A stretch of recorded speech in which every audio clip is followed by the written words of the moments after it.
Olá, amigos, é uma alegria estar com vocês e hoje a gente vai tentar falar um pouco sobre alimentação em momentos de ansiedade. O que nós podemos falar a respeito da alimentação? A alimentação provoca ansiedade? Existem alimentos que provocam ansiedade? Como nós podemos lidar nesses momentos em que todos estão ansiosos, né, em um grau maior ou menor, e como a alimentação pode influenciar nisso? Bom, vamos lá. Primeiro ponto, a apresentação. Meu nome é Jorge Dayer, eu sou médico endocrinologista. Participo da Associação Médico Espírita do Brasil e também da Associação Médico Espírita de Goiânia e Associação Médico Espírita de Anápolis. São duas cidades irmãs e próximas umas das outras, uma da outra, né? Bom, quando nós estamos ansiosos, nós devemos observar umas regras básicas. O que caracteriza a ansiedade é uma descarga adrenérgica. Como que essa descarga adrenérgica ela se realiza? Na ansiedade a gente cria expectativas, a gente cria um pensamento futuro. O que vai acontecer em 5 minutos, em 30 segundos, em uma hora, um dia, um ano? A gente fixa em um evento futuro. Isso gera uma predisposição no organismo para que fiquemos prontos o tempo todo para algo que virá. Esse algo, geralmente, no caso da ansiedade, é ameaçador. Então, nós temos uma predisposição a ter níveis mais elevados de neurohormônios e também de peptídeos que nos colocam numa posição pronta para reagir. O que nós podemos dizer é que, nesse ponto, níveis de adrenalina, noradrenalina, estão um pouquinho mais elevados e provocam reações. O coração acelera, as mãos ficam frias, pode ocorrer um certo tremor, e caracterizando, então, um quadro ansioso. Altera-se o sono fica ruim, aquele sono leve, né? A pessoa dorme, acorda e fala que parece que não descansou nada. Então, isso caracteriza a ansiedade. Tem a ver a alimentação com isso. Então, vamos lá. Inicialmente, quando nós despertamos, nós devemos lembrar que a melhor e principal alimentação é o café da manhã. Quando nós partimos, então, para o nosso café da manhã no estado de ansiedade, nós escolhemos iniciar o café da manhã com alimentos ricos em carboidrato. Por exemplo, eu adoro uma geleia de cereja toda especial. E eu começo o meu café da manhã pegando uma colherada daquela geleia, coloco no pão e já como. Aí eu repito aquela colherada no restante da minha fatia de pão e vou me alimentando. Eu estou me alimentando com alimentos que são ricos em carboidrato. Quando eu me alimento de carboidrato, a primeira reação fisiológica natural é a elevação dos níveis de insulina, que faz com que a glicemia, então, mantenha-se controlada. Esse pico de insulina é relacionado com uma descarga compensatória de adrenalina e noradrenalina. Na verdade, há uma tentativa de equilíbrio, porque quando eu estou com fome, os níveis de noradrenalina sobem, mas quando eu me alimento e tem um pico de insulina, há um desbalanço. E isso pode provocar, essa hiperinsulinemia, pode provocar uma queda mais acentuada da glicemia, porque eu me alimentei de alimentos ricos em carboidrato, e a compensação natural nesse desbalanço de adrenalina, noradrenalina, leva muitas vezes a sinais que são já evocados pela ansiedade. Então, se eu já estou ansioso e eu oscilo muito esses níveis com a alimentação, eu tendo a ter uma acentuação dos sinais de ansiedade. Então, eu tomo meu café da manhã, habitualmente, não vou falar o meu horário, que é em torno de 6 horas, mas o horário que for. Mas vamos pegar 7 horas da manhã, um horário padrão. E eu comi a minha geleia, repeti meu prato de geleia e tomei um café bem doce, e saio para trabalhar ou para fazer minhas atividades, ou mesmo para ficar em casa, e mais ou menos 2 horas depois, eu vejo que meu coração está um pouquinho mais acelerado, minhas mãos estão mais geladas, porque eu já vinha num quadro ansioso e enriqueci a minha alimentação com carboidratos. Então, a primeira dica. Primeira alimentação, e a mais importante, que é o café da manhã, comece com um alimento proteico.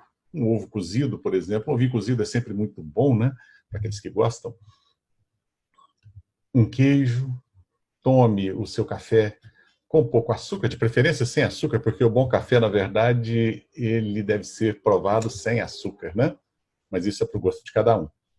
E depois eu como o carboidrato, que vai estar na fruta, vai estar o suco. Tem gente que adora, acorda, já toma logo um suco de laranja, com 3 laranjas, e come a geleia, e come o pão, e come a rosca, come o bolo de arroz no Piauí, come em excesso o carboidrato. Então, o primeiro ponto é a gente interromper esse hábito e iniciar a refeição com um alimento proteico. Depois eu como um pouquinho de carboidrato. Isso já auxilia um bocado. Depois, o que nós temos que perceber é que no café da manhã, que é a principal refeição, nós nos alimentamos e planejamos o nosso dia. Mas se eu estou ansioso, a minha refeição, ela tende a, isso para a maioria das pessoas, ela tende a não ser suficiente. A gente começa a lambiscar. Aquele hábito que a gente chama de hábito de petiscar. Eu vou comer um pedacinho aqui, opa, eu vi ali uma fruta, vou comer. 9 horas da manhã no trabalho, ou na escola, ou mesmo em casa. Fulano está tomando café ali agora, mas eu vi que comeu um pão de queijo, um pedacinho disso, daquilo. A gente tende a lambiscar cada vez mais. Por isso as pessoas têm ganhado peso quando ficam em casa. O nome confinamento é também usado na pecuária para a engorda de animais que servirão para abate. Então, se a gente está confinado, a gente tende a comer mais, é algo, uma reação natural. Devemos observar isso. Eu vou comer porque eu estou com fome, eu vou comer porque eu tenho necessidade desse alimento, ou eu estou comendo porque eu estou ansioso? Ou eu estou comendo porque eu sou guloso? Aplica-se a mim um pouquinho isso, né? Acho que é um pocão. Então, nós temos que prestar atenção nisso. Quando nós estamos ansiosos, o movimento da ansiedade é o movimento da compensação. E a compensação muitas vezes vem na comida, porque comer é prazeroso. Quando eu como, eu não libero só insulina. Quando eu como, eu também libero no meu cérebro serotonina, e a serotonina me acalma. Então, existe essa tendência da gente acabar lambiscando mais, comendo mais, quando ansiosos, e isso imediatamente nos dá prazer, mas a médio e, na verdade, a curto prazo já, na maioria das pessoas, leva a uma percepção de que a alimentação está errada e muitas vezes vem um sentimento de culpa. Outro ponto que a gente deve estar atento é que nesses períodos em que estamos mais ansiosos, muitos utilizam o álcool com maior frequência, maior volume, e todas as vezes que o álcool se torna um substituto alimentar, nós deturpamos a nossa dieta. O álcool não é um bom alimento. O álcool, ele fornece caloria, mas ele causa um estrago muito grande no organismo. Então, homens, no máximo 60 gramas de álcool por dia, mulheres, no máximo 40 gramas de álcool por dia, que é mais ou menos o limite, para aqueles que não têm doenças, tá? Que é o limite estabelecido como menos danoso para o organismo. E a nossa tendência, nos momentos de ansiedade, é usar o álcool como um substituto alimentar. Até porque o álcool causa embriaguez, a embriaguez nos faz esquecer nos problemas, nos deixa leves, alegres, com consequências danosas. Observação, então, importante. Cuidemos do que nós estamos nos alimentando e do tipo de alimento que nós estamos procurando. E aí, quando a gente fala em alimento, a gente também já falou em álcool, nós vamos reforçar. Cuidado com o volume de álcool que você tem ingerido. Uma cervejinha não faz mal? Depende da quantidade, depende do momento, depende da situação em que você está bebendo. Nunca utilize o álcool para esquecer um problema ou para comemorar alguma coisa se embriagando. O álcool é sempre danoso. Muitas vezes as pessoas estão deprimidas e buscam o álcool como uma forma de ter euforia.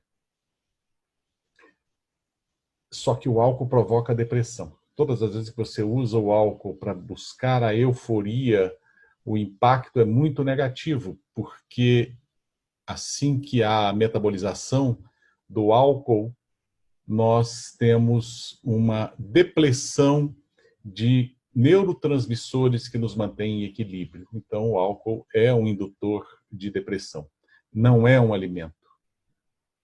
Temos que tomar cuidado com isso. Isso se aplica ao vinho, porque agora o brasileiro está incorporando na sua cultura alimentar o hábito do vinho, principalmente aquelas pessoas de classe média, média alta, que gostam de tomar um vinho, nada contra, mas devemos usar com muito cuidado, com muita parcimônia, toda e qualquer bebida alcoólica. Por que nós temos comido mais? Porque a oferta de comida, a oferta de alimentos tem aumentado.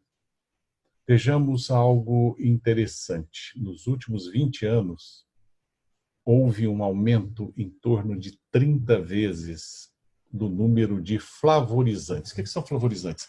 São substâncias que são utilizadas, substâncias naturais ou sintéticas, que são utilizadas para ressaltar o sabor e o dos alimentos e torná-los mais palatáveis. Esses aditivos, esses flavorizantes, modificam a cor, modificam o aroma, e o paladar não é só o gosto, o paladar também é a questão visual do alimento, o paladar está envolvido com o aroma, não só o gosto que a gente tem nas papilas gustativas. Isso demonstra que nós estamos cada vez mais excitados, nós somos provocados em uma excitação que tem por objetivo o consumo.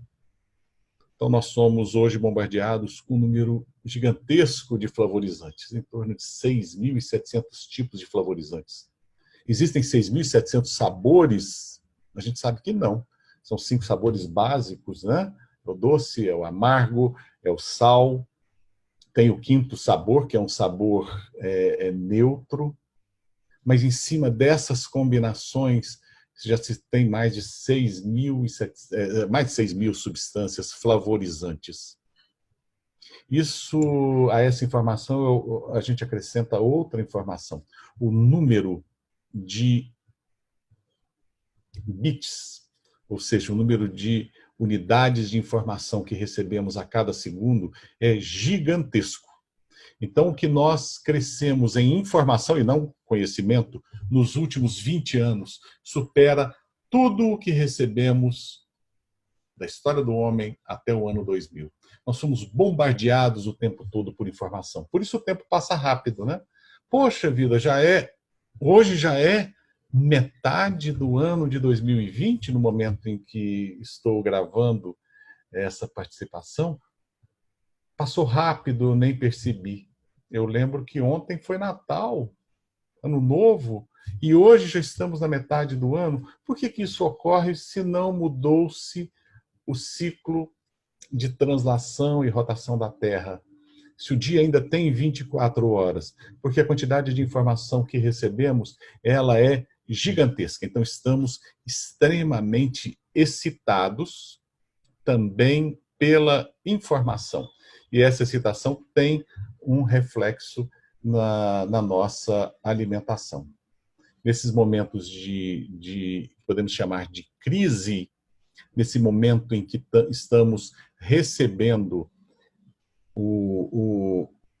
informações contínuas que nos ameaçam, muitos passaram a reagir nesse momento de pandemia, como estamos vivendo a pandemia da Covid-19, como se fosse o fim do mundo, como se fosse um castigo divino que desceu sobre nós. E isso gera ansiedade. As pessoas estão se alimentando de informações de terror. Morreu fulano de tal, uma celebridade. Outros vivem muito de perto essa situação. O meu vizinho desencarnou devido à doença. Então, tudo isso provoca alterações e nós buscamos algumas compensações. Então, eu gostaria de deixar aqui dica de alimentação saudável. Qual a alimentação mais saudável? O mais importante é, em primeiro lugar, a alimentação mais natural possível. Você não precisa ser vegetariano, vegano, mas o mais natural possível, respeitando uma disciplina. Principal refeição, café da manhã. Você não precisa comer de 3 em 3 horas. 3 refeições ao dia são suficientes. Talvez uma quarta refeição, tem gente que gosta de fazer uma merenda no meio da tarde. Mas você não precisa lambiscar toda hora, petiscar toda hora. Evite isso. Evite carboidratos, principalmente carboidratos rápidos, doces, geleias, refrigerantes, a qualquer hora do dia. Se você tem o hábito de usar carboidratos no café da manhã, não faça do carboidrato a sua primeira refeição dentro do café da manhã, o primeiro alimento a ser ingerido. Comece com uma proteína, um queijo, um ovo, mesmo um copo de leite, que tem carboidrato, mas tem também proteína, um iogurte, uma coalhada. Depois, observe se você está ingerindo álcool e em qual quantidade essa ingestão de álcool está, porque pode prejudicar em muito a sua saúde. O que gostaríamos de dizer é que os fatores externos nos influenciam e muito. Nós não somos seres isolados do mundo. Tudo que está no exterior influencia e nós reagimos inicialmente com uma resposta emocional. Busquemos, então, perceber como estamos reagindo. E outro ponto interessante é a vigilância também através da oração. Na oração, nós conversamos com o alto, conversamos com Deus, buscamos entregar a Jesus as nossas expectativas, as nossas esperanças, os nossos medos, a nossa raiva. Pô, Jesus, foi acontecer essa Covid logo agora, logo comigo, logo o meu vizinho, logo o meu parente. Podemos conversar assim com Jesus. Conversemos conosco mesmo, com as nossas células. Dr. Simoton, um endocrinologista que estuda oncoendocrinologia, ele percebeu que algumas mulheres que conversavam com o próprio corpo, com as próprias células, com câncer de mama, elas tinham uma sobrevida maior. Essas mulheres conversavam de uma forma piedosa com as próprias células, dizendo para aquelas células cancerosas: eu te compreendo, você não precisa ser tão frágil. De início isso parece algo, pensamento mágico, né? Mas ele conseguiu desenvolver um tipo de terapia que hoje é utilizado em muitas unidades oncológicas. Nós também podemos conversar com as nossas células saudáveis. Poxa, meu estômago, você não precisa processar isso tudo, você não precisa mandar esse sinal de que está com fome. Eu não preciso comer nesse momento, eu posso diminuir um pouquinho o que eu estou comendo. Poxa vida, eu não preciso desse álcool agora. Eu vou comemorar o quê? E com a quantidade que eu estou bebendo? Só porque eu estou em casa eu vou beber cerveja? Eu me torno mais homem porque eu bebo mais? Ou eu me torno mais sociável, já que o convívio social está limitado se eu beber? Então tomemos cuidado com isso também, porque o álcool é extremamente prejudicial, principalmente naqueles que têm problema de saúde, naqueles que estão mais ansiosos e têm predisposição à depressão. Cuidemos de nós próprios. Não entreguemos a outrem ou à espiritualidade um dever que é só nosso, que é cuidar do templo vivo, o templo de carne, que é o templo vivo do Espírito. Sigamos adiante. Ninguém é melhor do que o outro aqui na Terra. Nós todos somos iguais. Nós formamos uma enorme família terrena, como diz Albério no capítulo 1 do livro No Mundo Maior. Nós somos como que uma única consciência. Apesar de individualizados, de individuais, nós todos na Terra partilhamos da mesma condição de espíritos inferiores num planeta de expiação e provas, e todos somos desafiados ao crescimento. Sinta-se desafiado a esse crescimento espiritual, a esse crescimento moral. Desafie a si próprio. Comece combatendo aquilo que você identifica como sendo vícios que você traz de outras existências ou que aprendeu nessa existência atual. Combata o bom combate de ânimo firme, não perca a esperança. Jesus está conosco, não nos abandona nunca. Um beijo grande a todos, uma alegria estar com vocês e o meu abraço especial a todos os nossos irmãos do estado do Piauí, em especial a Kátia, a Cacilda e a toda a equipe da ANE Piauí. Um beijo grande.